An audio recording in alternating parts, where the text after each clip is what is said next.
There are a lot easier ways to achieve fitness results than what mainstream fitness tells you. Most people in the fitness industry think that calories in, calories out is their god. And I found through experience and through working with many individuals that the human metabolism is a little bit more complicated than that. You need to prioritize speed and force. Unfortunately, if you're doing 60-second rests on squats, you're not squatting very heavy.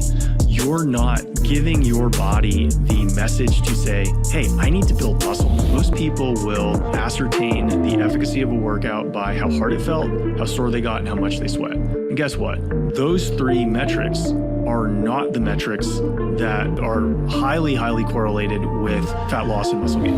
All right, guys, bang, bang. I've got Alex here with me. I thought a great place to start would be you post all kinds of ridiculous photos on the internet of food that you're eating. I'm like, this dude's eating pizza, fried chicken, burgers, tacos, like everything that everyone wants to eat, but you're in great shape. And so as I've paid attention, I'm like, wait a minute, he knows something that the rest of us don't know. Now you're here. What is going on? Why are you eating all this stuff but still able to stay in shape? Well, I think the first thing that people should know is I never expected to be 4% body fat. I never approached eating or training in a way where I thought I have to have abs. First and foremost, I decided in my early 20s that I was going to eat delicious food every meal of every day, no matter what. I think that that's my right as a reasonably successful individual to eat delicious food every meal of the day. What I found when I was working at Google in my late 20s is that there are a lot easier ways to achieve fitness results than what mainstream fitness tells you. Okay. Namely, how you approach training and how you approach eating allows you to eat in a way that doesn't require you to count calories, doesn't require you to avoid these forbidden foods, doesn't require you to live in the gym, and just so happens to result in muscle gain and fat loss, which is what everybody's going for. What I realized was that everybody has it wrong from a first principle standpoint. Most people in the fitness industry think that calories in, calories out is their god. As long as you're burning more calories than you're consuming, you will lose fat. And I found through experience and through working with many individuals that the human metabolism is a little bit more complicated than that. Our endocrine system is more complicated than that. And over years, I've found that as long as I'm eating protein-dominant real food with real clean ingredients, I don't have to count calories. I don't have to go hungry. I can eat literally pizza 10 times per month, as many times as I want, burgers, tacos, fried chicken, as long as I'm eating when I'm hungry. I'm not eating around meal times. I'm eating when my body tells me, hey, Alex, I need food, put it in me. So what does this look like in a given day? Like what's an average day of what you eat and when you eat? Is there like a schedule to it or not really? There is no fixed schedule to it, but my body will tell me to eat at pretty predictable times, right? So I'll wake up. I'm typically not that hungry early in the morning because I eat late at night. I do what you're not supposed to do, which is eat before bedtime because that's when my body tells me I'm hungry. So commonly I won't have breakfast until maybe 11. I'll have maybe 3 eggs, 3 pieces of bacon, some organic bread. And then lunch, a couple hours later, on average, could be 4 hours, could be 2 hours, depending on how my resting metabolic rate is that day.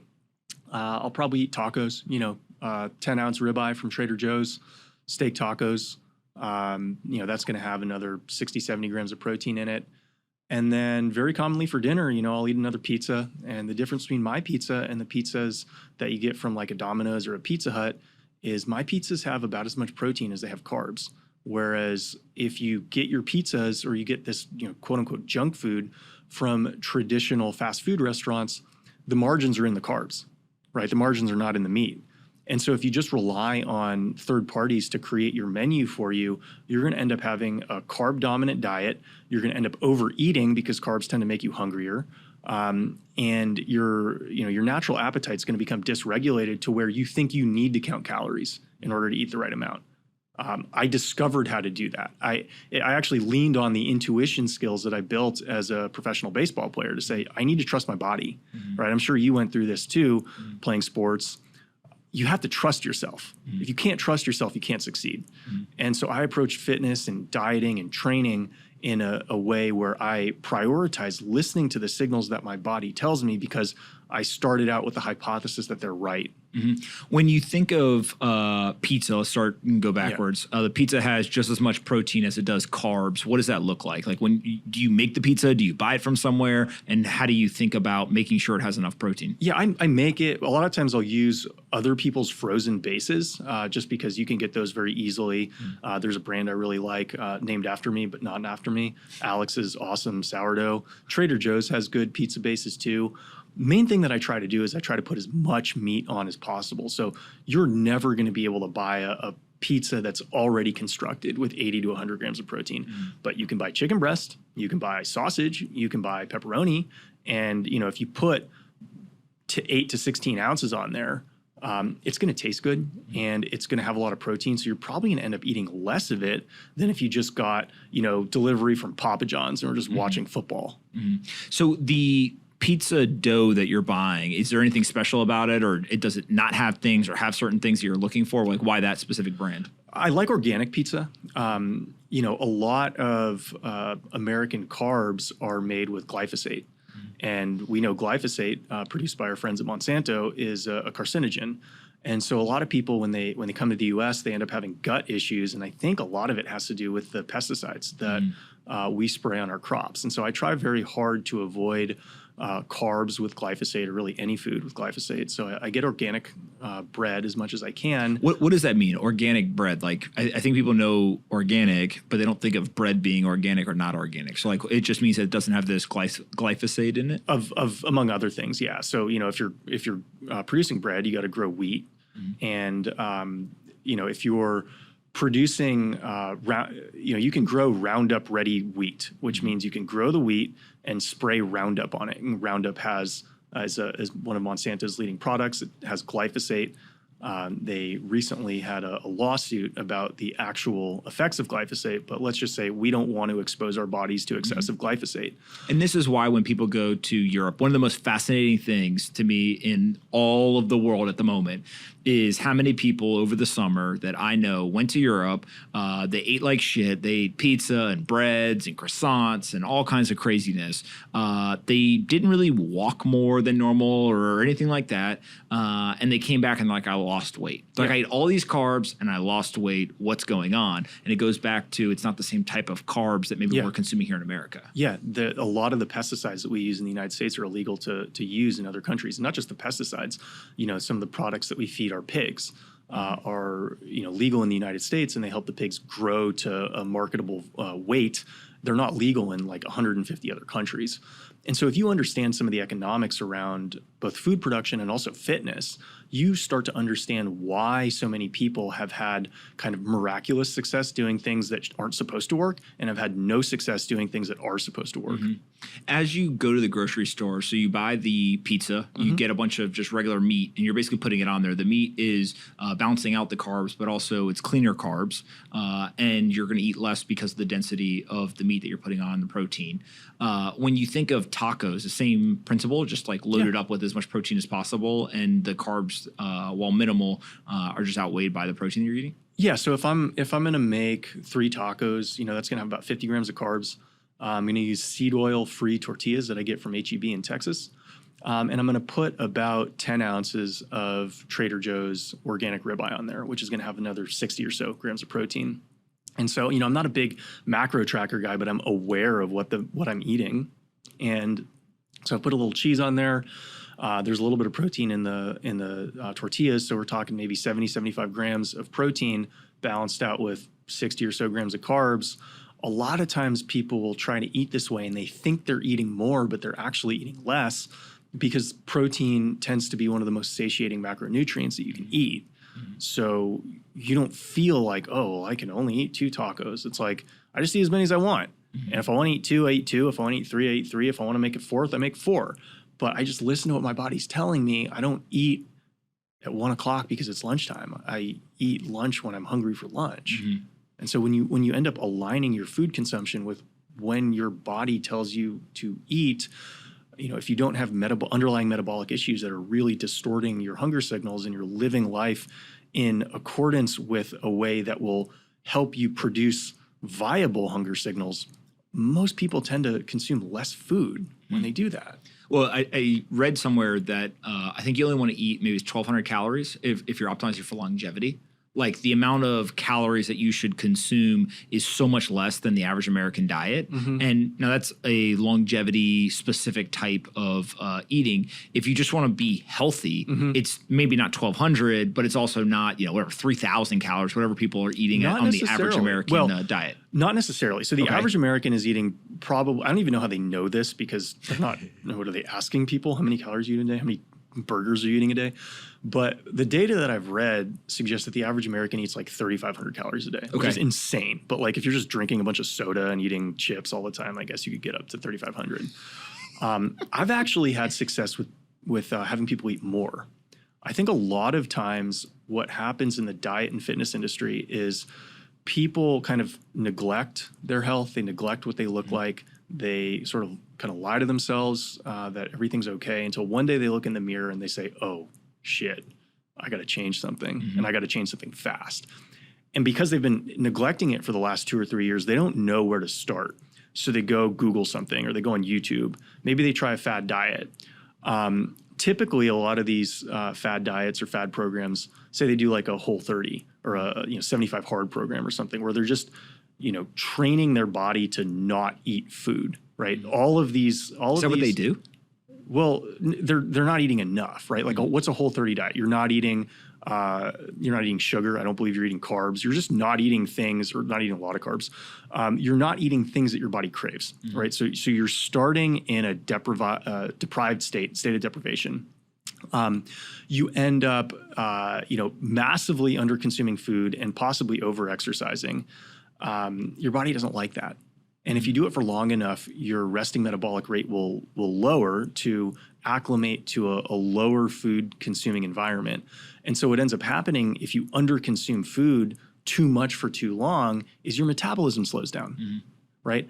And so, sometimes I've worked with people who've been on, salad diets and it's just like, dude, a rabbit. Yeah, like rabbits. Like sometimes if I work with a rabbit and I'm like, no, you should like eat a little bit more like a lion, they end up losing weight, right? And that's not supposed to happen. So explain why that happens. My belief, and a lot of this is a work in progress. I figured out this fitness system years before I understood some of the science that substantiated why it worked. I knew this worked back in 2017.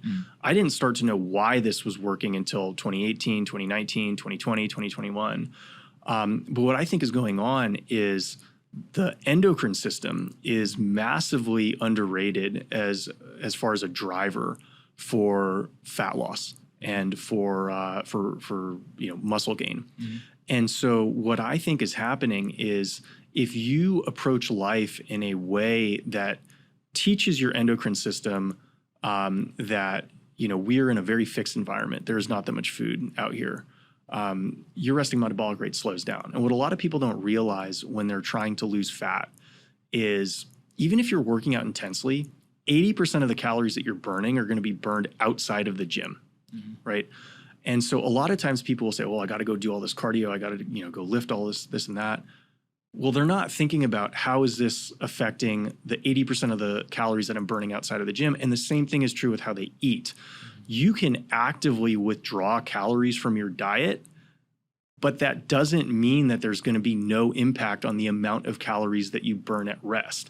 The most important two things for long-term, let's say, fat management or weight management is figuring out how to burn a lot of calories at rest in a training side and then on the diet side, right? So when you're talking about this, you're like, okay, if you go to the gym, you work out for 30, 45 minutes, maybe you're really dedicated and you go for an hour and 15 minutes, you can burn however many calories, right? If I go and I work out for an hour, maybe I burn 300-400 calories, whatever the Apple Watch says, depending on what I'm doing. So maybe I can really stretch it and do 500 or 600 calories. But you're like, yeah, but the rest of the day, what's going on inside your body? And if you can jack up your metabolism, you can jack up kind of the calorie burn that's happening when you're not technically working out, that's going to have way more impact than what you're doing for the hour long that you're at a gym. 100%. Okay, so how do you do it? So Tell me all the secrets. So let me tell you what not to do first. Okay. The way you burn the most amount of calories during a workout is just doing cardio, right? Or turning weightlifting into a cardio event.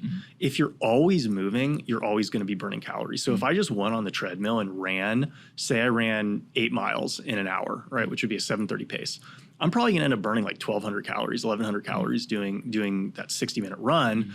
But when I get out of the gym, I'm not going to really be burning any more calories. You know, this is sort of like having a high income and spending it every month. It doesn't really do Why much is for you. it because you just ran, right? Yeah. You're working out. Why is your body not going to continue to burn calories afterwards if the workout is running? Endurance doesn't translate into a higher metabolic burn as much as intensity does. Okay. And so if rather than running continuously for 60 minutes, maybe you did interval sprints. So maybe you ran 1 mile worth of interval sprints on off, and that took 10 or 15 minutes. And then for the other 45 minutes, maybe you did some warm-up sets, obviously, and then you did 4 sets of squats.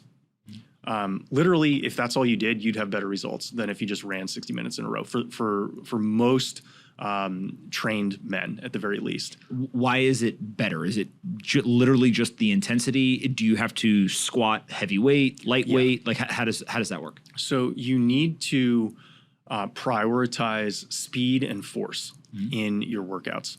And so if you're prioritizing speed and force, inherently you need to rest longer in between sets. So if you approach, say you're doing squats and you're going to do 4 sets of squats, a lot of people will do 60-second rest, 120-second rest, similar rest periods to what they might do in like a Barry's boot camp class. Unfortunately, if you're doing 60-second rest on squats, you're not squatting very heavy. You're not giving your body the message to say, hey, I need to build muscle to be able to accomplish this workout. And so guess what? Muscle's metabolically expensive. Your body's not going to build it unless you're giving it the signal that, hey, dude, you got to put muscle on me. The easiest way to give it that signal that, hey, dude, you need to like add muscle is by lifting progressively heavier weights. But you can't lift progressively heavier weights if you're constantly on short rest periods, 60 seconds, 90 seconds, or maybe you're squatting 3 times a week, as some people will do when they're starting out on their fitness journey. In order to give your body the proper signals to build muscle, you need to rest a lot, which is why if you take a sustainable approach to training, you don't need to kill yourself in the gym. In fact, killing yourself in the gym will set you back in as much as you want to lose fat. So you need to rest. You need to rest both between workouts. You need to rest between sets. You don't need to do a ton of stuff in the gym, but what you need to do needs to be done well. And you need to fuel your body in such a way that you can perform at a high level when you're training. When you go to the gym, how many times a week do you go and for how long? I'm going every other day. I go for a couple hours when I go because I'm old now. I'm 36. It takes a while for me to warm up. In my 20s, I could just go bang out and everything's good. And now it's not. I got to do mobility work. And I don't have an office to go to at 9 or 10 a.m. so I can just kind of take my time. But in those 2 hours, I might be doing 12 minutes worth of cardio, right? 60 seconds on, 30 seconds off times 8 measured. And then I might do 20 working sets of lifting, right? Where I'll do warm-ups, but if I'm doing a working set of squats, I'm doing 4 minutes in between sets. So it might take me 10 minutes to warm up for squats, and then it might take me 16 minutes to do 4 sets of squats. And so it's taken me 26 minutes essentially to perform 4 sets. And if you compare that to how most people train, most people might be doing 18 sets in those 26 minutes. I'm doing 4, but I'm doing 4 in such a way that my body's given the signal that it needs to hold muscle, which gives me, muscle is effectively the passive income earner of the metabolic system, right? If you're talking to a financial planner, they want to say, okay, we want to get your passive income high because that, it's a lot easier to build wealth when your passive income is high. Well, it's a lot easier to burn calories when your lean muscle mass is high. It's the same analogy applied to a different area. And when you are doing the 4 sets, are you just lifting the heaviest weight possible? Are you progressively increasing, decreasing during the sets? Like, how do you think about what weight you're putting on when squatting in that scenario? So I want to be able to complete all the reps that I've assigned for myself. So if I'm doing 4 sets of 5, if I do as heavy weight as possible in the first set, I can't lift as heavy on the second set. So I'm going to be picking probably somewhere between 75 and 80% of my 1 rep max. And so that's going to be very hard. It's going to be very hard. If it's to failure, it's likely going to be the last rep of the last set. I'm not trying to take myself to failure multiple times per month, but maybe once or twice per month per lift, I can go to failure. But most days, I just want this to be hard. I want it to be as hard as it can possibly be while not detracting from my desire to show up in the gym tomorrow. And when you are doing this, so you run for, let's call 15 minutes or so, you do the warm-ups, you do the squats, is that the only exercise that you'll do, or will you then supplement it with other things? No, I'll do accessory work. So, as I get older and as I get stronger, I can't do the same training that is programmed for most people. And so, if you end up going to a powerlifting gym or a bodybuilding gym, the great thing about these gyms is they have cool equipment that allows you to train your muscles very similarly to traditional barbell movements, but doesn't put the same stress on your lower back or on your knees or on your hips or on various joints that will ultimately be the weak link to you, continuing to develop as you get older and stronger. And so after I get done with my heavy squats, I'll do accessory quad movements. So, maybe body weight, Bulgarian split squats, which is like a single leg squat variant. But I'm not adding weight to it. I could add weight to it, but the purpose of doing body weight Bulgarian split squats is more just to get range of motion, blood flow, tendon and ligament strengthening. It's not to try to push myself to failure. After doing that, I'll do a variant of a Romanian deadlift. I want to train my posterior chain. So glutes, hamstrings, lower back, except I'm going to be doing that on a machine called a reverse hyper, which is something that a guy named Louis Simmons, who founded and ran Westside Barbell for many years and trained many successful athletes, including Larry Bird. When Larry Bird had his back injury, he got him on the reverse hyper, which is essentially very similarly structured to a Romanian deadlift in that you are targeting your glutes, your hamstrings, your lower back, but you're not putting that stress on your lower spine. Your upper body's fixed, your legs are swinging as a pendulum, so you can get a very similar workout without compressing your spine, which is something that you got to be careful about as you get stronger and older. After doing that, I'll go and do some more accessory work, focusing on hamstring isolation, adductor, abductor movement, so like the yes-no machine. And that's it. It takes me a while to do it because I'm resting in between sets. And will you stack these? So you'll move from, machine to machine, or will you go and you'll do all the abductor work, and then you'll go do all the hyper work, and then you'll go do another lift? Or will you actually try to combine the exercise in more of like a circuit type environment? Only the last few exercises will I superset or do more circuit-based work. So the main lift, I'm never going to superset around a compound movement. Like I see people at the gym doing deadlifts and like supersetting them with like push-ups. I'm like, what are you doing? That's like, you're just trying to make it really hard and not get better, because that's exactly what you're going to do. So I'm never going to be supersetting, especially a lower body compound movement with any other movement. And the reverse hypers, that's a hard movement too. I'm not going to be supersetting that for the most part, but like hamstring work, adductor, abductor work, which is like groins and hips for people who might not have the kinesiology background, I'll superset that. Right, I'll go back and forth. And I know you've talked about like the financial incentives. A lot of times people talk about on the food side, but the fitness side, you've got this like theory that there's financial incentives as to why the gyms and the fitness industry actually want to keep you unhealthy rather than make you healthier. What is that? Is OKX a new race car? Maybe, but actually no. OKX is one of the world's leading crypto trading apps. OKX. Well, if you think about my business as an investable business, my business is a very bad investable business. It's a good business for me personally. It makes me, decent money month after month. But when you're thinking about a business that you can invest in, you want customers who are coming back month after month, year after year, right? I tend to be able to solve people's fitness problems in like 3 to 6 months, sometimes sooner, sometimes like 30 days. Where's my recurring revenue if I'm solving what could otherwise be a lifetime problem in 30 to 90 days? So if you think about most mainstream gyms or whatever, or weight loss programs like Weight Watchers or something like that, the good part about them is they do work. right? If you go to Barry's boot camp and you're out of shape, you will get in better shape likely for several weeks. The downside of these programs is they don't feel sustainable for the user. And so what happens is the user does it for 30 days, 60 days, 90 days, 180 days, has success, burns out, stops doing it because they're burned out, blames themselves rather than the program. Oh, if I just stuck to this training program longer, it was working so well, but life got in the way. I'll go back and I'll do it next year. And guess what? Next year it's going to work too for the 90 days that you're doing it or 120 days that you're doing it, and then you fall off again. Oh man, I was such a bad boy. I promise I'm going to get it together next year. You sign up again, go back to him again for 4, 5, 6 months. And so people think that their relationship with a training program or a diet needs to require like an unsustainable amount of work. And so when that work isn't sustained, blame themselves, go back, pay the piper again the next year.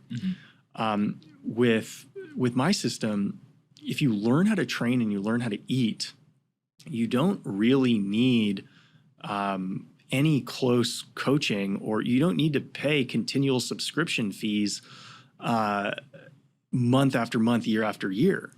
And so, I've worked with people who are obese, pre-diabetic, had sugar cravings, and within 2-3 months, all that's not there anymore. And, they'll pay me like $500 for that. And it's like, wait, the mainstream medical industry, would charge somebody like $300,000 to accomplish the same thing, and it would take 15 years, and they'd consider it a success, right? And so the more they can keep you as a actively paying customer, how does a fitness company, how does a gym maximize the lifetime value, not a gym, but like a training system, how does it maximize the lifetime value of each user? Well, it needs to keep them paying money month after month. How can it do that? Well, it doesn't teach them how to actually do it themselves. Keeps them dependent on the system, keeps them dependent on a system that kind of works, but doesn't work sustainably. What about like the gyms in terms of, the joke is always like, hey, there's only 2 things that are really hard to quit. It's Comcast and the gym, right? Like they just don't let you leave. Or also you'll see all sorts of things where they'll do, a month free or whatever to get people in the door, and they know, hey, they're never going to come, but it's only $20. Yeah. And so they'll keep the subscription because like, I'm going to start next week type, behavior. What's going on there with what kind of financial incentives of the gyms themselves? Well, they know that when people make fitness decisions, they tend to be in a place where they're not very happy about themselves. They're highly suggestible, right? A little bit emotional. And so if they put a piece of paper in front of you, say, sign this, like a lot of people are going to sign. But they also know come February, a lot of people they get caught up in life again, right? Their New Year's resolutions are resolutions of yesterday. And so they get put on the back burner. And so if you understand, gyms have resource management, just like a parking lot, just like an airline, right? And so the difference between a gym and an airline is the gym's not going to be at max capacity every minute of every day. It can't be. And so gyms just need to make sure that they have enough equipment for users at peak hours. And if they realize like, oh, actually, only 10% of our members are going to be coming during peak hours, we can sell 1,000 memberships, even though our gym is only, 300 square feet. This is kind of an exaggeration, but like we don't need the commercial real estate space to accommodate for as many memberships as we're selling. We want to sell as many memberships as possible and ideally service as few as possible, but just enough to where they keep paying us money. And then what about like, I'll call it like the education/entertainment/fitness industry. So I'm thinking Pelotons, the Tonls, those types of devices. Maybe they're more entertainment than they are education. And then there's like this fitness component. Do those seem to work for people? Do people just buy those kind of like the treadmill of, yesteryear, and then it turns into a clothes rack in their house? Like what's going on there? Well, if it works, right? I'm not going to ever tell somebody to stop doing something that works. The challenge with, and more Peloton than the Tonl is, Peloton workouts can be hard. Like I'm not going to take away from the fact that they're challenging. What I will argue with is, are they effectively challenging, right? Where one of the challenges with workouts and workout evaluations is most people will ascertain the efficacy of a workout by how hard it felt, how sore they got, and how much they sweat. And guess what? A Peloton can check all those boxes. So can a Barry's boot camp class, so can CrossFit. Unfortunately, those 3 metrics are not the metrics that ultimately are highly, highly correlated with fat gain or fat loss and muscle gain, right? And so what I've found with Pelotons and other lower intensity, longer duration movements, and I say lower intensity, like it's not the same intensity as sprinting 200 meters. A lot of guys find it challenging to get really defined abdominals doing those. You can get in plenty good shape from a longevity standpoint, from a cardiac health standpoint, only doing Peloton work, but it's unlikely that you're going to want to rip your shirt off at a pool party, just, going on the Peloton for even an hour a day. And is that because it's all cardio based and there's not a lot of actual weightlifting? Yes, there's that, and then the fact that the cardio itself is only using your legs. And so the most effective cardio uses your full body, whether it's running or assault biking. And so assault bikes have a few different trade names. They can go by the Rogue Assault Bike. Rogue Echo Bike is another alternative. Schwinn Airdyne is another alternative. But it's essentially the bike where you use your hands at the same time as you're pedaling. That will allow you to attain a much higher heart rate than a legs-only bike. And what I've found is, the harder I can push myself, the closer I can push myself to my VO2 max during training is very, very highly correlated with getting leaner. And so rather than focusing on I want to go in a calorie deficit, I'm going to go on a diet to lose fat. I just focus on how am I going to increase my cardiac output? How am I going to train cardio at as high of an intensity as possible for a short duration of time? And how do I make sure my metrics that I'm tracking are continually getting better so that I know I'm improving in my conditioning? And I can't really do that on a Peloton or a legs-only bike. I fucking hate the assault bike. I've never told you this story before. When I was in college, I blew out my knee. And if you were hurt, you had to go on the sideline the entire practice, and they made you work out. And the whole thing was keep guys from basically bullshitting. Right. It's going to be harder than practice. Yes. So let's see how hurt you are. 100%. Right. And so you're watching and you're oh, look at all those guys just standing there waiting to they're getting water and I'm over here working my ass off. And so for months, I couldn't do anything with my legs. So pretty much 90%, 80% of the exercises they were having people on the sidelines who were injured I couldn't do. And so the punishment that I would do every single day was I'd get on the assault bike and would not pedal, and I would just have to do it with my arms only. Me and that assault bike, we got problems still to this day. But that's the thing with training. That's the thing with training is oftentimes the thing, if you look at a frat bro, right? Frat bros tend to, they drink, so they have a little bit more fat on them than they want to, but they also go to the gym regularly. And so you drill down. You're okay, you're training regularly. Your diet's not great, but you're training regularly. So what's going on there? And almost certainly the frat bros are neglecting training their legs and they're not doing cardio, right? So if you go in the gym, you just lift your upper body. Well, your upper body as a man is only going to carry about 40% of your total muscle mass. And so by neglecting training your lower body, you're missing out on a majority of the metabolic benefit from lifting. And if you're not doing cardio, what I found with cardio is, and I didn't know this when I first got started on that path, but as I've gotten deeper into the fitness game and delved further into my endocrine hypothesis for why people lose fat, is I really have found, both with myself and other people that I've worked with, and then studies that also exist, that if you train your cardio at close to max capacity, and it doesn't need to be long, right? But it does need to be close to max capacity.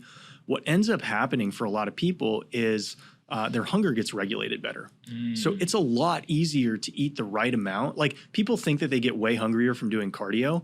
That's typically from doing cardio at a lower or moderate intensity for a long period of time. If you do cardio at a lower moderate intensity for a long period of time, you'll almost certainly get hungrier. And this is people who go on a 10-mile run at a 10-minute pace, right? And they're oh, I ran 10 miles today. And you're kind of. Yes, you did run the 10 miles, but your heart rate never went above 120. You ran 10 miles, but you're going to eat it back or you're going to go hungry tonight, right? So unless you're willing to perpetually be hungry and suffer the effects of that, because as we talked about earlier, that's going to disrupt your metabolism, it's not sustainable. Whereas for a lot of people, myself included, if you have an incredibly intense workout, sometimes you're less hungry, right? That's not supposed to happen based on the calories in, calories out model. It assumes that hunger and training intensity scale linearly, and they don't at the tail end. If you can train at a high intensity, and again, it doesn't need to be for a long duration, but if you can train at a high intensity, what happens with a lot of people is their appetite becomes better regulated. I'm hungrier on off days frequently than I am on training days. Why is that? Well, I happen to believe, and there is some research out there possibly corroborating it, but we know research can change, is that the higher intensity you do cardio, it does have an impact on your leptin levels, which have an impact on your hunger. So if you become less hungry from training a certain way, that's like a shortcut to dieting. You don't have to consciously not eat. You just have to listen to what your body's telling you. And if it's telling you to eat less, you're naturally going to be on a diet. So really it's eat high protein, don't eat, the horrible ingredients for you, lift weights and do high intensity cardio, and you don't have to do it for that long. Is that like a fair kind of synopsis of it? And eat when you're hungry. Stop eating when you're full. Be careful about sugar consumption. Eat the amount of sugar that you crave, but not more. And that's for most people. If you have recurring sugar cravings, you probably can't follow that model. But for most people who don't have recurring sugar cravings, it's, if you're really craving a dessert, eat it, right? But eat the amount that you need to satisfy that craving. And once that craving's been satisfied, stop eating it. Be okay throwing away food. Right? People feel like, I paid for this, I got to eat it. It's like, but you're going to go pay a trainer on Friday to get you unfat. So like, yeah, you paid $30 for the meal and you may be throwing away $15 worth of it, but you're going to go pay a trainer $100 on Friday. So like, what are we doing here? We're working against ourselves. So yeah, that's relatively true from the diet side. You know the 3-bite rule? No. I have a friend who will go unnamed. He's like, I eat dessert. Like, sure. He's like, anyone asks me, yeah, I'll have dessert. He goes, 3 bites though. He goes, because the first bite makes you want to have a little bit more. The second bite, you're like, damn, this is good. And the third one's like, all right, I'm done. Yeah. And he's like, I just have 3 bites, no matter what it is. He didn't care if you gave him a whole pie or whatever. Like, he's going to eat 3 bites and then he won't eat any more. And he's like, those 3 bites satisfy whatever I need and I move on. Well, I approached sugar like a drug many years ago. This was when I was working at Google, where I was like, I started having a lot of success kind of switching my training style to the way I do now in about 2014. And that served as a catalyst to say, well, what else can I experiment with in my diet? I'm eating these M&Ms every afternoon. Do I need to? Oh, what happens if I, mix my M&Ms with almonds? What happens if I, progressively overload the almonds relative to the M&Ms? So, I'm starting with a 1-to-1 ratio, and then it's a 1-to-2 ratio, and then it's a 1-to-5 ratio. And I realized that like sugar is like a drug in the sense that you will love the amount you eat, whether that amount is a half pound a day or an ounce a day, like that's the amount that your body likes. And so it's just like, if you want to be the happiest person possible, what's the optimal amount of alcohol to consume? It's like, well, the people who consume 10 drinks a day, which is the top decile of Americans, they're probably not as happy as the people who are consuming like 1 drink a day, right? People who drink 1 drink a day on average, they might be happier than the people who drink 0 drinks a day because they're like going out, they're being social occasionally. So I looked at sugar very similarly to any other drug where it's like, okay, consuming 0 is not sustainable. I don't want to be a sugar teetotaler, but consuming more than a minimal amount gives no value to my life. So what do you eat? Like what sugar do you consume? Do you just like pig out on ice cream? Do you eat Snickers bars? Like what do you eat? It tends to be healthier ingredients. So like Hue chocolate, I love Hue chocolate. That's the one that comes in like the brown paper bag looking thing. Yeah. It's Gucci chocolate prices. You got to be shelling out like $8 for these bars. But if your chocolate's expensive, you can't eat that much of it. What is there like? What's so good about that chocolate? There's only about 7 or 8 grams of sugar per ounce. Or if you compare that to a traditional candy bar will have like 15 to 20 grams per ounce. So it's got a lot less sugar. It's got much cleaner ingredients. So, it doesn't have like the soy lecithin to act as an emulsifier. So it doesn't have like a lot of the ingredients that people will consume that may have adverse effects on their metabolism and their endocrine system.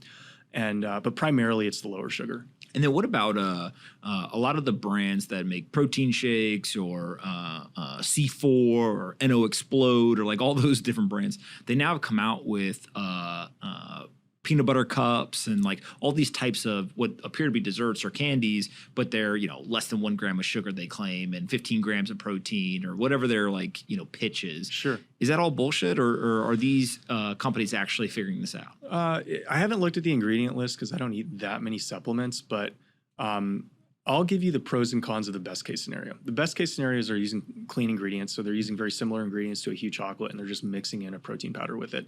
Ideally a clean source, either an organic whey protein. They're probably not using an organic whey protein, collagen peptide protein. You can make delicious desserts with those ingredients. I have some in my recipe book where it's like I eat dessert. I just try to have a little bit of protein when I can and not that much sugar.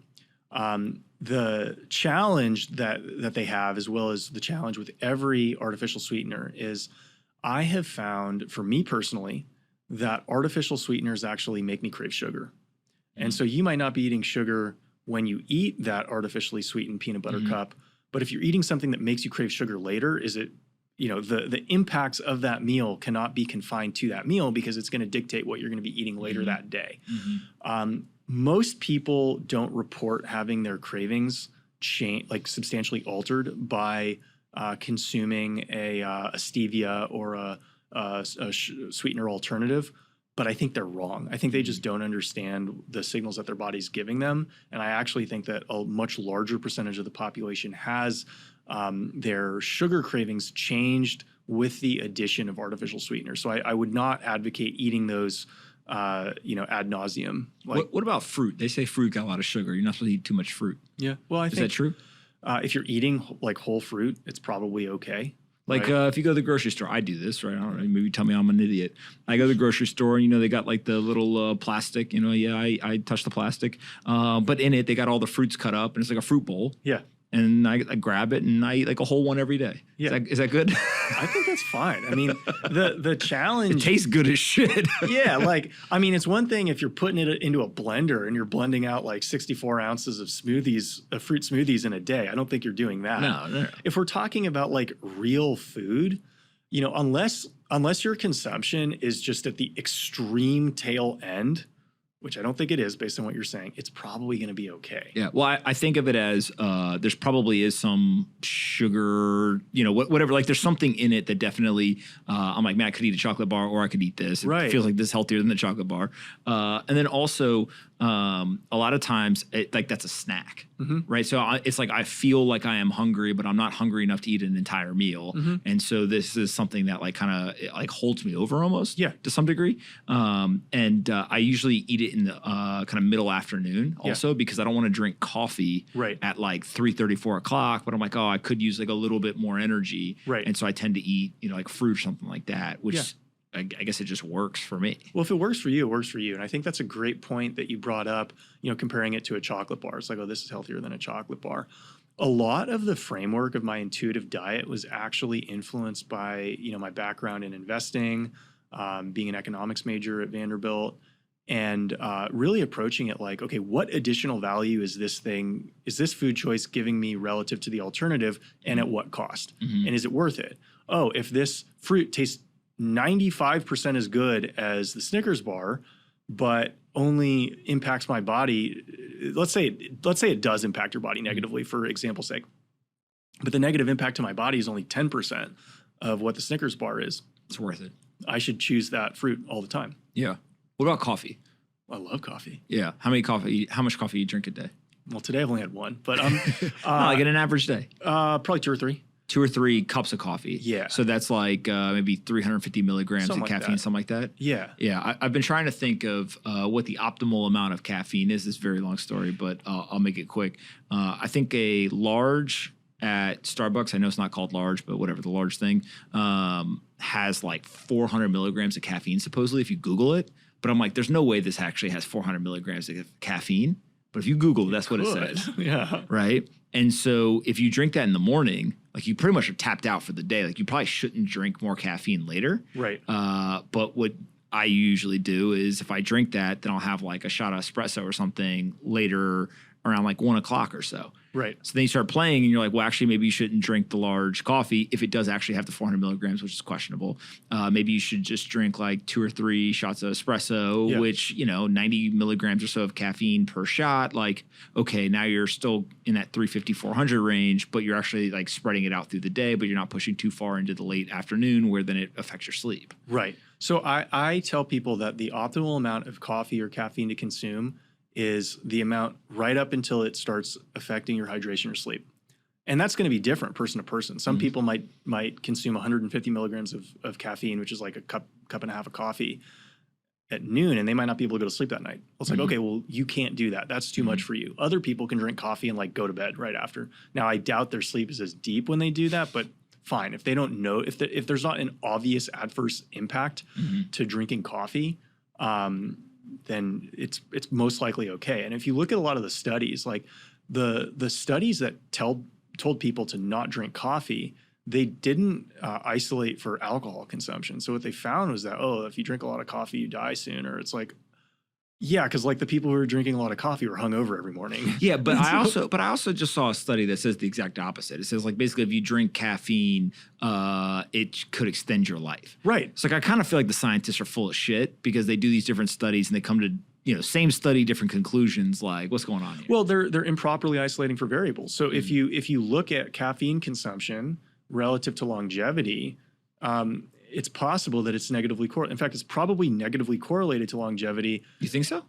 Except for the fact that when you account for the fact that a lot of the people who are drinking a lot of the coffee are hungover every morning, right? So if you just say, okay, if you just look at the cohort that drinks like under 7 alcoholic drinks a week, and then you look at their caffeine consumption and you compare their longevity, what you likely see is a positive correlation between caffeine consumption and longevity. But if you include everybody, well, the people who consume the highest amount of caffeine are also commonly consuming the highest amount of alcohol. So the reason why their longevity is diminished is not because of the caffeine, it's because of the alcohol. But if you mix them all together in the same study, it's going to say, oh, wow, look at like, ooh, looks like the high caffeine consumers are going to die young. Alcohol makes you dehydrated? That's one thing it does. And caffeine makes you dehydrated? Yep. So people who drink a lot of alcohol at night and then drink a lot of coffee during the day, are they just on like a wheel of dehydration and they're like severely and just persistently dehydrated? That's one thing that they are. They're probably also persistently fatigued because if you drink a lot of alcohol at night, your sleep is going to be at much lower quality. And then during the day, you're loading up with caffeine. You're going to just feel like you're running on empty by the time you get to the afternoon. How many hours do you sleep at night? 6 or 7. I try to do better than that. Damn, but 6 or 7. Yeah, I want to do more. 8. Well, I got genetics to work through. I stopped sleeping well when I was like 17 years old. It's because you're not working hard enough during the day. Yeah, it's got to be. That's got to be. If you, I forget who said it. One of the Stoics or whatever basically said something to the effect of like, if you have a full day, then you have a full night of sleep. You just got to work hard and then you sleep better. Yeah, the challenges come when you're lying in bed thinking about the full day of work that you have the next day, and then things start spinning, and you just don't go to bed. All right, so the caffeine makes sense. What about pre-workout? When you and I have known each other for a long time now, when I was, I don't know, maybe starting around the age of like 16 or 17. Like I was in high school, I was playing sports, and I was like, this weightlifting thing, that seems like that's important. I'm a young kid. How do I get as jacked as possible before I go into the weight room and then just do everything? Like that was literally my mentality. I was an idiot. It worked. I would take whatever supplement you could find. If it was in the store and it could get me jacked up to go into the weight room, I was taking it. I tried it. And so when I got to college, like you get smarter, right? You start to understand like, okay, like this makes me super jittery. This doesn't, whatever. And maybe I actually didn't get that much smarter. The two things that most guys were taking in college was NO Explode. Yeah. And C4. And there was like debates of like, oh, the NO Explode, yeah, like your face tingles and like your arms are tingling or whatever. The C4 was like cleaner, but guys would argue like the C4 didn't work because they couldn't feel it. Right. My guess is that both of these are horrible for you, but like how do you underwrite pre-workout in terms of it being healthy, not healthy, worth it, not worth it? This episode is brought to you by 8 Sleep. Good sleep is a game changer, and the 8 Sleep Pod is the best sleep machine. I sleep on it every single night. A great night of sleep allows you to be healthier, be more rested, and have more energy throughout the day. And on the brand new 8 Sleep Pod 3, you can sleep as cold as 55 degrees Fahrenheit or as hot as 110 degrees Fahrenheit. That's the secret of thermoregulation. Better sleep, better energy. Get yourself an 8 Sleep. You can go to 8sleep.com/pomp today to go ahead and get $150 off your order. 8sleep.com/pomp. Not only do I sleep on it every night, it literally changed my life, and I begged the founders to let me invest in the company. 8sleep.com/pomp. Go get yourself an 8 Sleep Pod and get a better night of sleep. It's like a total scam. Like, do these things help? Like, maybe, I've read, There's nothing else that made my face tingle like that before. Right. It's like, okay, so I don't take any of these supplements. I've never taken any of these supplements. And people online think I take steroids all the time. So if you look at like what is important to execute in a training plan or a diet and fitness lifestyle, it's like what you eat and how you train is way more important than the supplements you take. Sure, if you take creatine, whether creatine HCl or creatine monohydrate, studies show that should positively affect your gains. That being said, I got to 4%, 5% body fat just taking a multivitamin and like fish oil, right? And my only pre-workout was coffee, and it still is my only pre-workout is coffee. You think that pre-workout is a bigger scam than the multivitamins? I feel like the multivitamins are scams too. You're telling me they packed 64 different vitamins into that little pill? Well, I'm telling you that I take it with no expectation of its efficacy because it costs 25 cents or 10 cents or whatever. And I think, okay, worst case scenario, I piss it out. Yep. Right. So I'll pop that in the morning. No big deal. And if some of it sticks, it sticks. And if most of it doesn't, that's okay too. With the pre-workout, that gets in people's psychology where they're like, oh, I need to have my NO explode. Otherwise I can't train. It's like, dude, you can train. Like, and if you have coffee in your system, well, NO explode has caffeine, but like if you have coffee in your system, like that to me is fine. Or if if your stomach doesn't handle coffee that well, cold brew or some other caffeinated drink. I think that like the NO explode specifically, because that's the one I used to take all the time. There's caffeine, right? Which is, I think is like actually the thing that really gets people kind of addicted to it is like, I want to feel like I'm caffeinated going in to go work out. The second thing though is there's all of the like oxygenation that's happening in the bloodstream, whatever. Yeah. It's been too long. I haven't looked at this stuff in a long time. But there's like that feeling of the pump, right? And to some degree, it almost feels kind of like, it's like a drug high, right? Like you get the drug high, like, oh, I need that again. If you go and you work out, I don't know if that actually affects like the training itself as much as it's the feeling and it's like tricking someone into like, I need this again or not. It should impact training. If you can get better blood flow, what's the purpose of warming up? It's like a lot of it's to get good blood flow. So if you can get better circulation when you train, you should train better.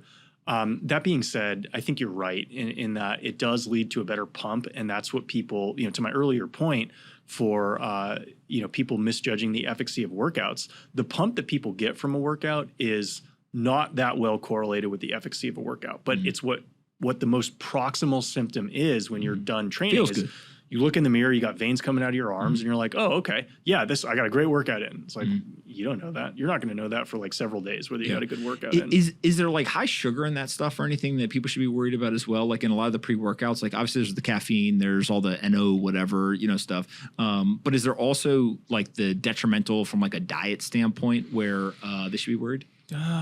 That would probably be one of the least likely time periods that one might worry about sugar consumption. And I'm saying people, burn it. Because you're going to go burn it. Now, if you're diabetic, obviously you have like different issues than somebody who's not. But if you're going to be consuming sugar, the best time to consume it is right before, right after, or during workouts. Will that impact your cravings for sugar later in the day? Yeah, it probably will. But you're doing it at a time where it's actually likely to lead to increased gym output, which is okay in my book. You ever heard of Endurox? No. Yeah, you didn't know how I was fucking well skilled here. Take me deep in the game, Pomp. Endurox is something that a lot of athletes would use, especially like football players and things like that, where it has a unique combination of really high intensity cardio, sprinting, all that type of stuff, but then also a lot of physical like combat in terms of pushing and pulling and doing all that stuff during practice. And it's all about recovery. So you would, I know guys who did a lot of crazy shit before practice, but after practice, basically put the Endurox in water, shake it up, and you drink it on your way to go get food or whatever, and it was supposed to help you recover. Again, whether it works or not, who knows? But it was like a hydration and a recovery, whatever. And so when I was in college, I don't remember what year in college. It must have been over 21, given that this involves alcohol. Somebody was making jungle juice. And for those that don't know, jungle juice, you basically have like a, what do you call it? Like Kool-Aid tub. Yeah, like Kool-Aid. Actually, that's definitely not what they're called, but that is what it is used for. It's like a tub that you would get with like a cap on it or whatever. Get it at Walmart, super cheap, and you just pour a bunch of stuff into it, and you make an alcoholic drink. And so a lot of it is Kool-Aid and kind of juices and things like that. You could see somebody pour red Kool-Aid, then orange juice, then all kinds of weird shit, and then a bunch of alcohol. And so I remember it was in someone's dorm room, and they were sitting there making it, and it was a football player's dorm room. And all of a sudden, he was like looking around, like what else could he pour in there? And he just took an entire bucket of the Endurox, and it was flavor. It was like watermelon flavor or something. He was like, well, this shit's got flavor in it, and he dumped it in. And the only reason why I remember this is because people were hammered. Really? For the entire night, but not like different than what you would expect from jungle juice, whatever. Okay. The next morning, no one had a hangover. Because it had electrolytes in it. And so I remember thinking to myself, like kind of joking, but also kind of being like, if I was like actually cared that much, I'd like go look at the science. I was like, wow, you're actually able to probably pour things into these alcoholic beverages, which prevent the dehydration, which allow for better recovery, like do all this type of stuff. And so it became like a joke of like, oh, make sure the Endurox is in the jungle juice. But like now that I think I'm probably a little bit more educated in terms of how this stuff works, like it does seem like there are certain things that people can do if you are going to drink that could at least maybe not reverse the effects or completely mitigate it, but like it could be more beneficial type of drinking than, hey, let me just go drink a bunch of beer and like hope I'm okay tomorrow morning. Right. I think, limiting mixed drinks is a big one because, I found if I have more than one mixed drink, I'm going to have a hangover the next day. And because it's the juice sugar plus, or the sugar. Sugar plus alcohol equals hangover. So Red Bull vodkas are bad. Correct.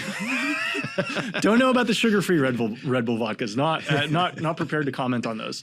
But yeah, you want to make sure you're having a lot of water because the alcohol will dehydrate you. One thing that I've also started doing the couple nights a month that I will have a drink is I'll consider having a little bit more melatonin supplementation. I take a melatonin supplement nightly. But I know that if I'm introducing something to my body that's going to dysregulate my sleep, I can either just have a night of shitty sleep, or I can, maybe have an extra couple milligrams of melatonin, and I'm still not going to sleep great, but I'll probably sleep a little bit better than if I didn't have that. Damn, you just told me. I told you before we started I had a bad night of sleep. I switched up my tea last night. Now that I think about it, I was trying to think, what did I do differently? Why did I have a bad night of sleep? I usually sleep like a baby. Why did I sleep differently? The tea that I drink every single night is chamomile tea that has some melatonin in it. Last night, I had run out, and there was another tea. It was chamomile tea, but there was no melatonin. And I bet you that actually had a bigger impact than I thought. Problem solved. This whole conversations were just solving my own problems. No, but like this is like actually interesting because like there is like inputs and outputs, right? And as you start to learn it, and I was thinking, I'm like, I know I slept worse last night than in previous nights. And again, let's just hold constant like that is what it is. You can quickly just revert back and say, okay, I know I need to do this, and then I'll get good sleep and continue. So it sounds like you pretty much know what your nighttime routine is before you go to sleep to make sure you have the best night's sleep you can. Yeah, and the more regular your routine is for anything, the easier it is to troubleshoot anything, right? If you consistently eat and train a certain way and something changes in your life, it's much easier to say, okay, what did I change? I do the same thing every day. The only thing that changed was X, Y, Z. Therefore, I must change X or Y or Z if I want to get back to where I was. So what do you do before you go to sleep? Well, if I'm in a state where it's legal, I will consume some THC. I actually what found, is that? How do you do that? Like edibles. I found that that's weed for people who don't know. Yeah. marijuana. Now, if you say marijuana, they think you're a cop. I read the YouTube comments. They say marijuana means you're a cop. Oh, okay.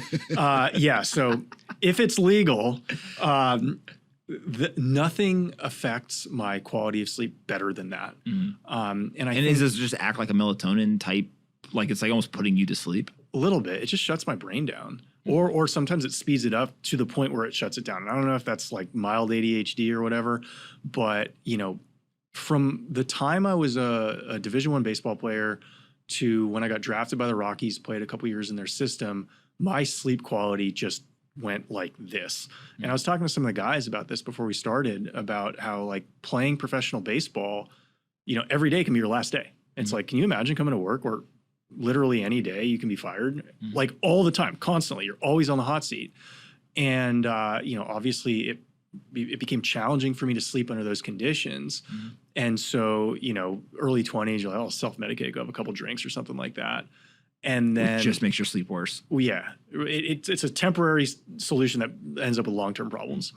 And so I found, like, I never wanted to consume weed because I thought, well, it lowers your testosterone, lowers your sleep quality, blah, blah, blah. Well, I was in San Francisco. I was going to consume what was available to me in San Francisco. And I just noticed in my late 20s, like, wow, I seem to sleep so much better when I consume this. And so eventually, like in my late 20s, I just kind of basically stopped drinking, like a couple times a month or something like that, and just, switched over to consuming edibles. And that got my sleep schedule much more regular. Does it lower your testosterone? It may. My testosterone is very average. Yeah. Right. So that's something that people surprises people, where if you look at, you follow me on Twitter, follow me on Instagram, you're seeing all the food I eat, looking at me with, shirtless and seeing all the abs and everything. It's like, no, my testosterone is very average.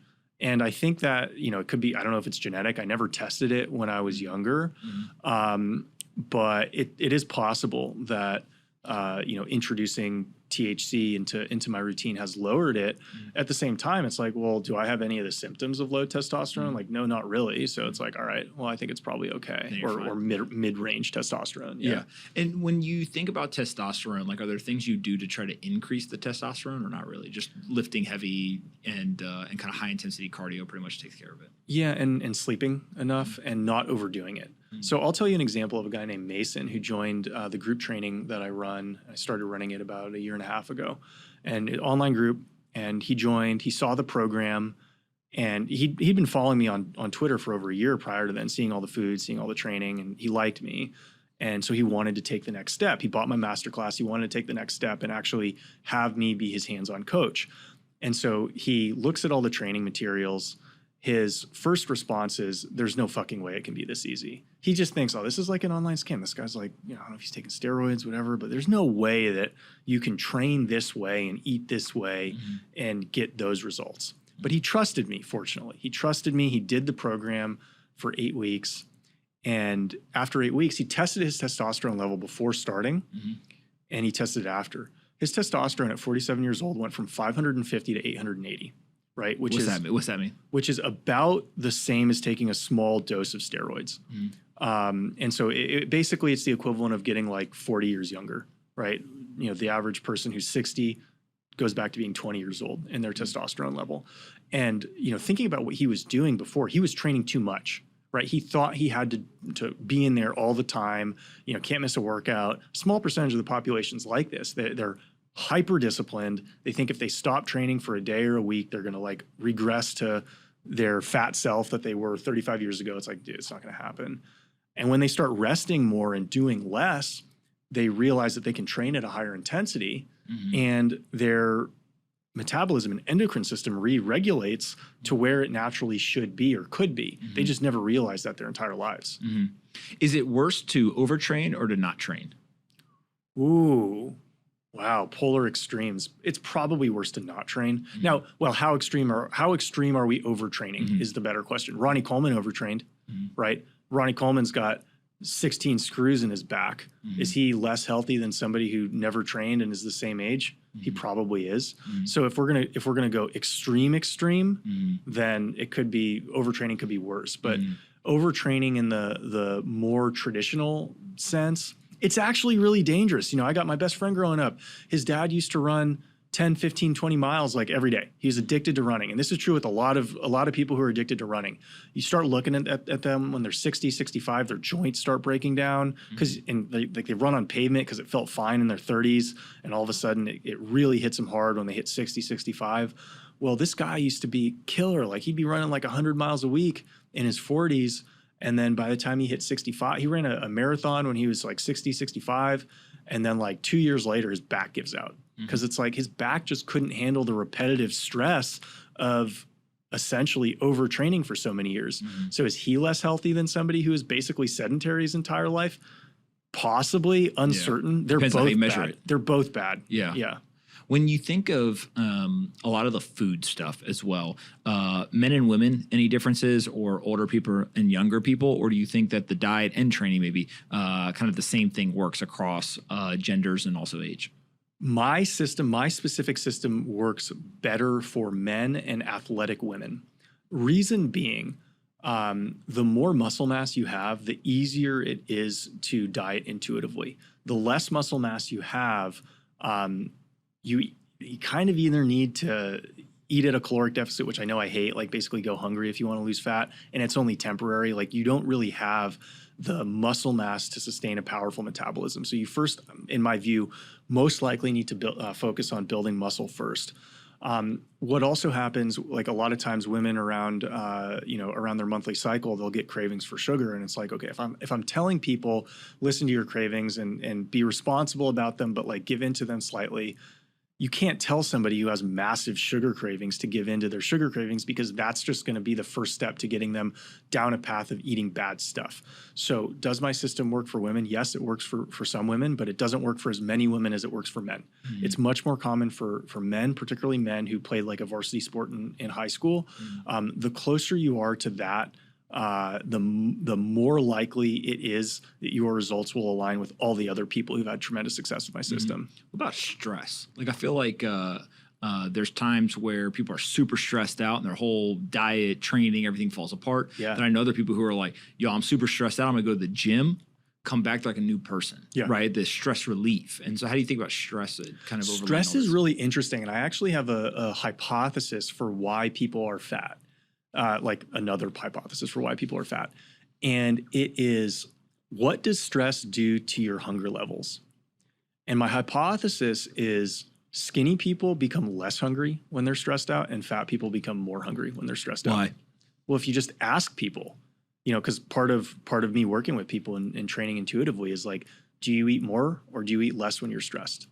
And typically the people who are underweight eat less when they're stressed. And typically the people who are overweight eat more than when they're stressed.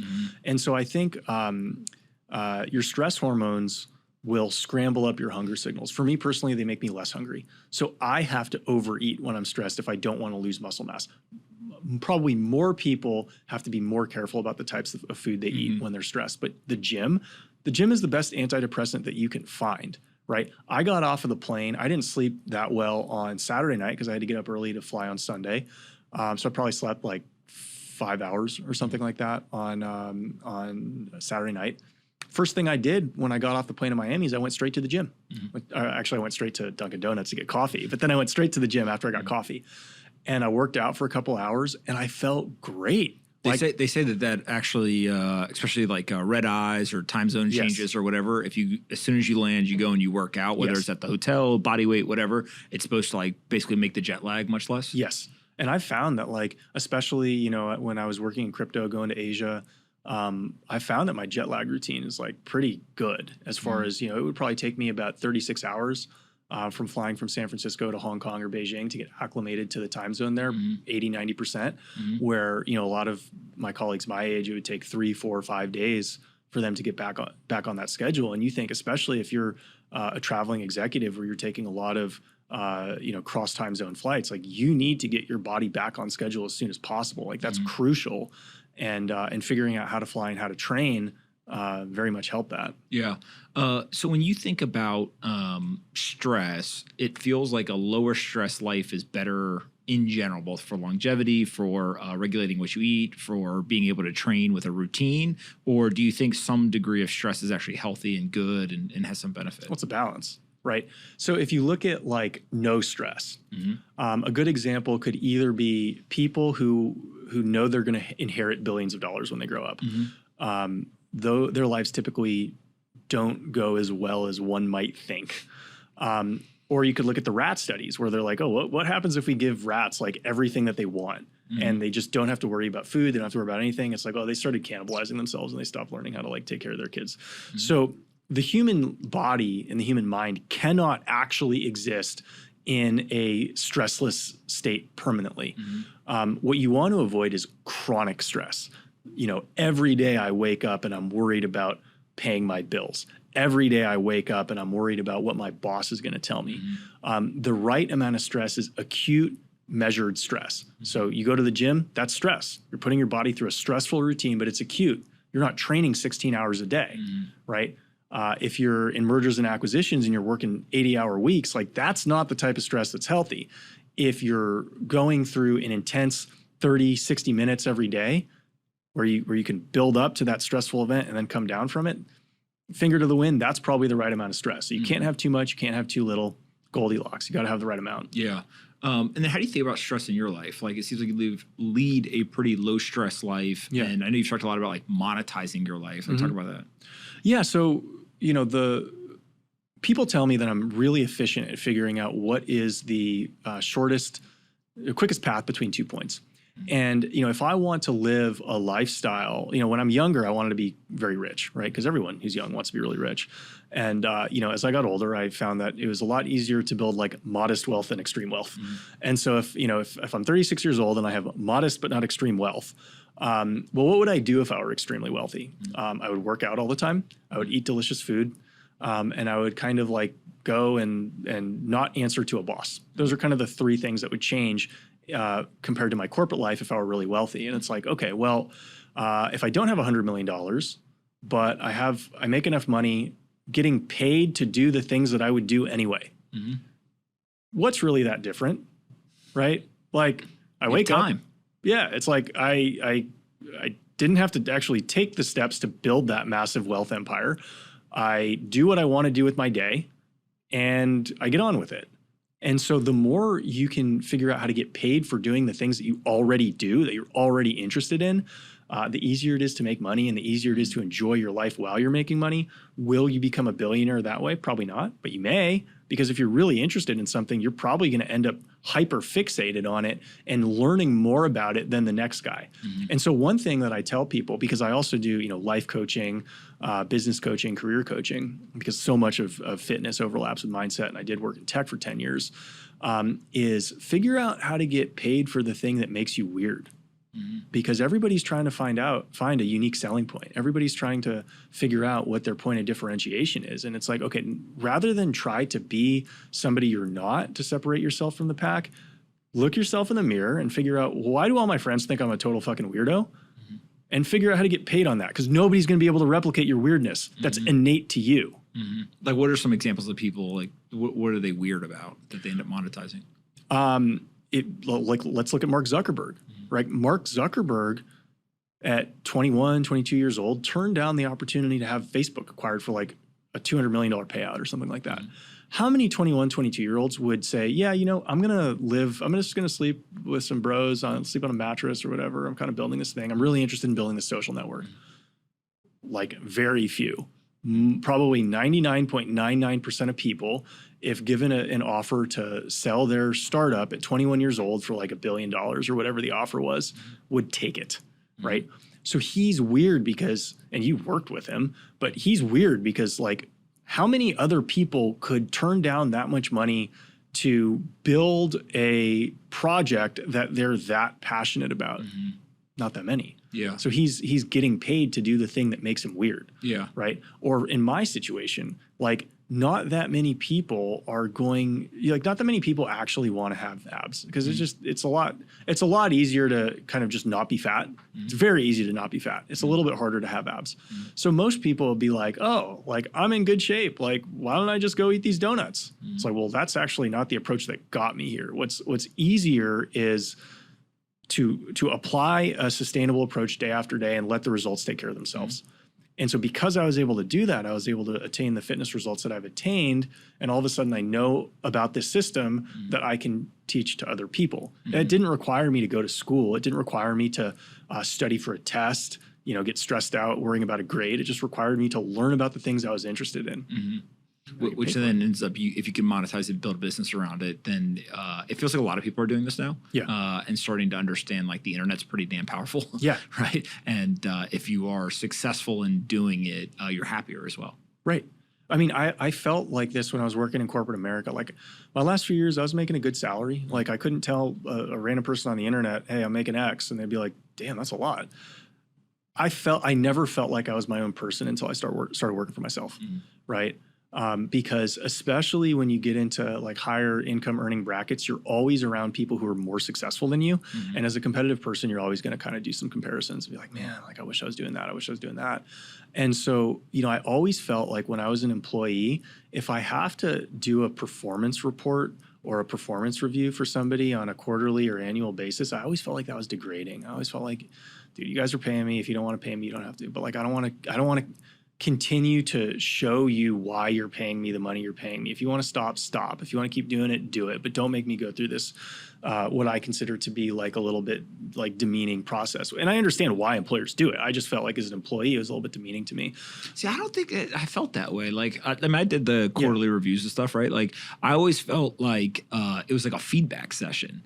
Like maybe it depends, I guess, on like who the person conducting it is. Yeah. If you just do it, it can be done 10 different ways. Yeah. I guess it's like some people almost do it in a demeaning way where it's like report to me the information and then I will tell you, good job, bad job. Right. Versus maybe I was fortunate in that, like I'm thinking of one specific guy. He very much used it as like, okay, let's look at the things that like you feel aren't going well. Yeah. And almost always it was like the things I knew weren't going well. He also was like, yeah, those aren't going well. Let's figure out like how to like improve it. And it was almost like check-in points. But I guess maybe that's more of like a message to the people who conduct them. Like, don't be an asshole. Well, in the more cynical way, and the way that I came to look at them after working several years in corporate America is, these are just a negotiation tactic. Because if you look at how promotional processes work at large companies, it takes a long time to get promoted from one level to the next level. And oftentimes there's a talent mismatch where there's a lot of people at a certain level who are way more talented than the people who are a level above them. In sports, that would take care of itself over 3 weeks. We scrimmage together. You guys are better than those guys. You guys are on the starting team. But in a corporate setting, there's a financial incentive to keep people underemployed or undertitled. Because if you can keep somebody performing at level 10 paid at a level 6, then you make more money as a company. And so what is an easy way to keep people getting paid as a level 6 when they're performing as a level 10 is you identify various weaknesses that they have at their present level. Say, well, you're not doing that perfectly. You're not doing that perfectly. You're not doing that perfectly. It doesn't matter that the people 3 levels above wouldn't be doing that perfectly either. We want you fixated on the things that make you imperfect. So don't ask us for a promotion this year because it's going to take 18 months to 24 months. Yeah. I've been on the other side of some of those conversations. You're like, I'm pretty sure that's not how this works, but okay, that's fine. Talk a little bit about the content that you put out. Where can people go find it? What are some of the things if they want to learn more about the fitness or diet stuff? Just follow me on Twitter. Alex Feinberg 1 on Twitter. A lot of my stuff is hosted on Gumroad, good third-party site. And so you'll see a couple links in my profile if you want to check out my recipes, check out my training guide. Fat loss system. And then every once in a while I'll run a masterclass sale. Keep an eye out for that, or you can go on Gumroad and just pick it up now if you wanted to. And my DMs are open. So if you have questions, whether you want to find me on Instagram, which is same Alex Feinberg 1, Twitter, I read all my DMs. I ignore the ones that are just trying to solicit me for money. But if you're not doing that, I will read it and I will most likely reply. Just you don't send 1 Bitcoin to get 2 back? Yeah, I haven't tried that. Me either. For just to the people who have the same profile picture as you. I do feel very bad. There's been a couple of times where I've been like in another place. I'm thinking of one time I was in London and a guy came up to me at an event. He goes, Pomp. He goes, man, we get to meet in person. Like he was like so excited, and I was like, oh no, I don't remember who this person is. And he was like, no. He's like, remember, I'm the guy who sent the money. And I was like, what do you mean? And he had sent like just enough money where I was like, oh, like I felt like his pain, but not enough where I was like, your life's ruined. Like 5 right? or 10K or something. Yeah, like I want to say it was like $7,500, like literally, right? Like it was enough where I was like, fuck, right? But at the same time, I was like, dude, come on, right? Like, and so he whips out his phone because I was like, what do you mean? And he's like, no, look, and he pulls it out, and it was like expert level scam like sequence, like Twitter. They'd commented, they said, message me on WhatsApp. Then he had messaged on WhatsApp. Then they had like moved him here, and then he'd sent money and like this whole thing. And I just had to break it to him. Like we were in the middle of an event, there's people everywhere, and I was like, hey man, come over here. And I was like, that's not me. And he was like heartbroken, but at the same time, he was like kind of shook. He said, what do you mean it's not you? And I was like, that's like a scam. And so, one, just like the social platforms need to clean it up, obviously. But two, I had never really talked to someone.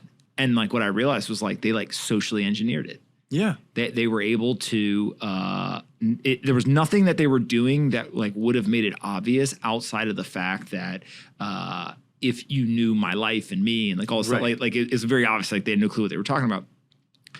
But they used the social like engineering components of it to literally get this guy to send money. Yeah. Being like, holy shit. What's up with them moving the conversations to WhatsApp? Like if you're going to scam people, why can't you scam them on the native platform? I think it's because on those platforms, what happens is the accounts can get reported and taken away, and then all the conversation like history is gone and everything. You don't have the connection with the people anymore. Okay. If you get them to WhatsApp, like I don't think I've ever reported a WhatsApp number. Okay. Right. To like get taken down. So what they try to do is I think they like pop up, they have an account, like shotgun blast to as many people as possible. Whoever fails the intelligence test and like responds, pull them to WhatsApp quickly. If I lose my Twitter, Instagram, name your social platform account, then they have them on WhatsApp, and now they have the ability to communicate. Yeah, I started getting some of these texts because I assume there's a data breach that released my phone number. And so I get a text message from someone like a few weeks ago. Hey, are you the golf coach? I'm like, no, I'm a coach, but I'm not a golf coach. Like, oh, my assistant must have set me up. What are you, a coach? And I like reply. And then like 3 replies later, I'm like, this is weird. Like, can we be friends? Like, why? What, you just want to be friends with some random person who you mismessaged? And like, yeah, you seem like we could be friends. Let's take this conversation to Telegram or to WhatsApp. I'm like, you already have my phone number. Like, what's going on here? So that makes sense. If they bring it to a third party platform, they can't have their initial conversation flagged. I have a friend who his number's definitely out there because he gets all kinds of crazy ones. Now he gets them in like Chinese and like he gets sometimes random photos. Like he showed me one. It's just like literally it was just a photo of a woman with a dog. No like nothing else, just like a photo. And I was like, why do you think they're sending that? He goes, I don't know if they're trying to get me to respond. I don't know what's going on here, but like I'm not responding. And I was like, I think that's probably a pretty good idea. But he gets one like every day.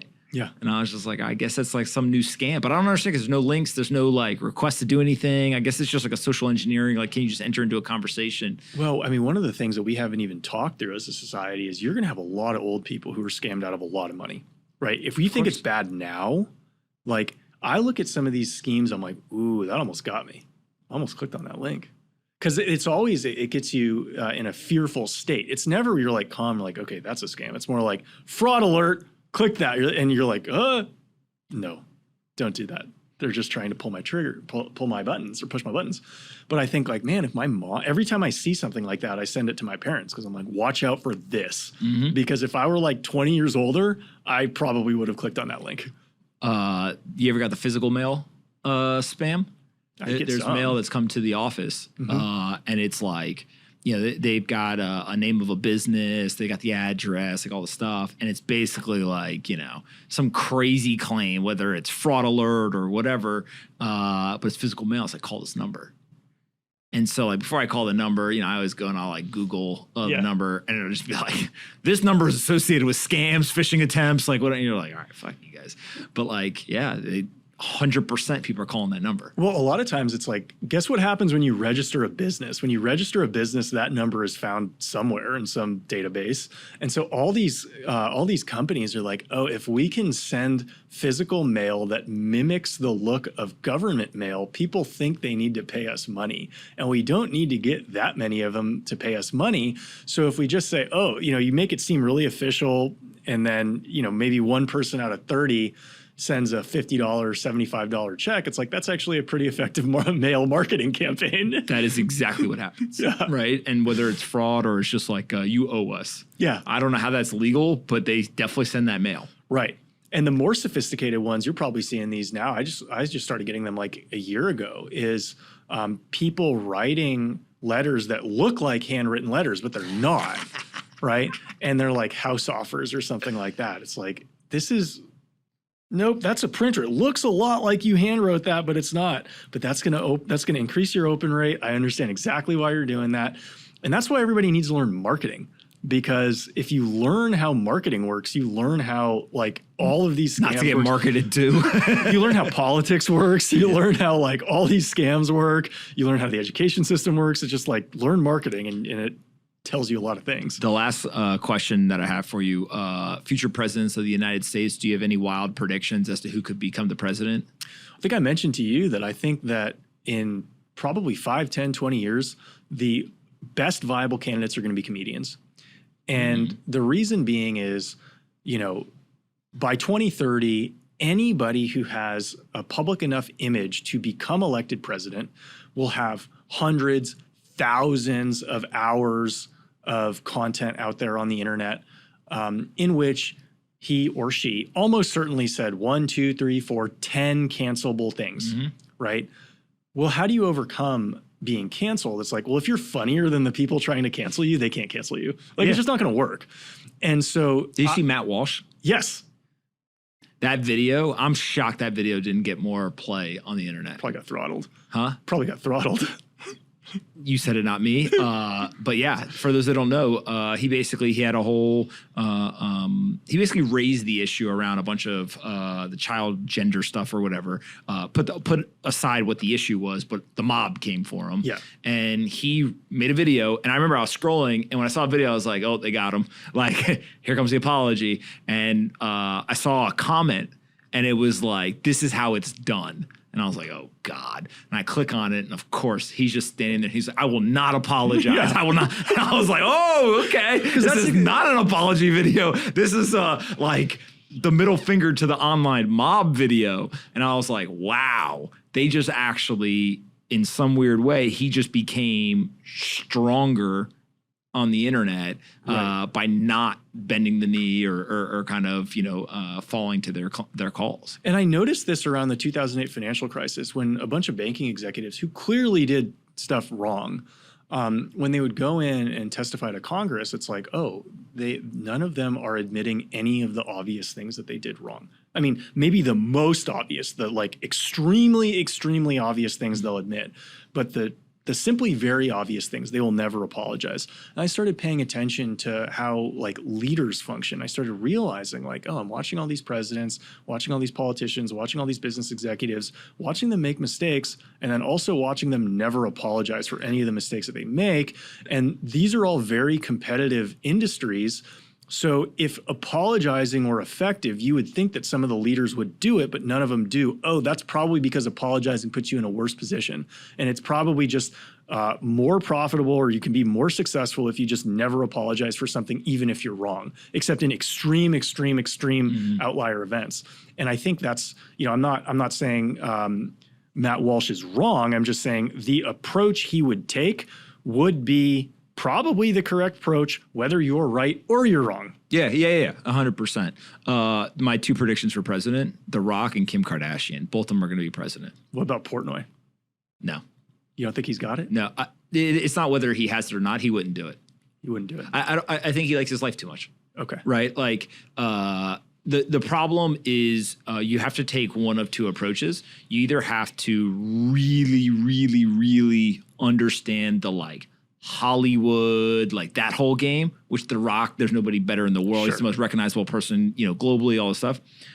Or two is you have to have like decades of experience of understanding how to leverage the attention into like true business, type things.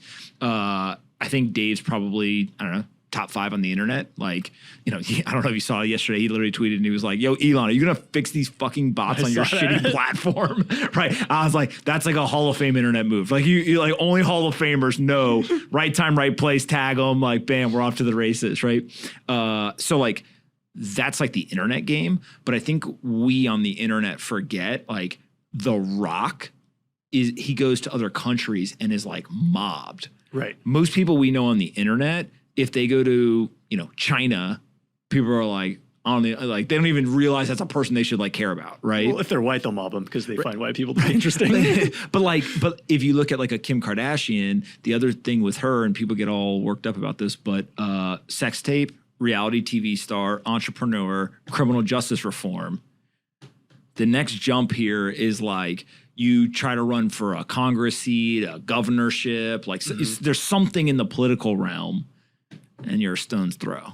Yeah, if you want to be public facing. But if they want to have influence, they can also influence behind the scenes. But they probably want to be public facing. What's their business? Yeah, that makes sense. Right?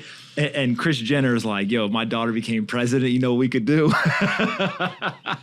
Yeah. There seems to be other families that are profiting a lot from the administration seat. Yep. On both sides of the aisle. Yeah. We'll leave it there. All right. Alex Feinberg 1 on Twitter and Instagram. I appreciate you coming. We'll definitely do it again in the future. This is awesome, man. Thank you.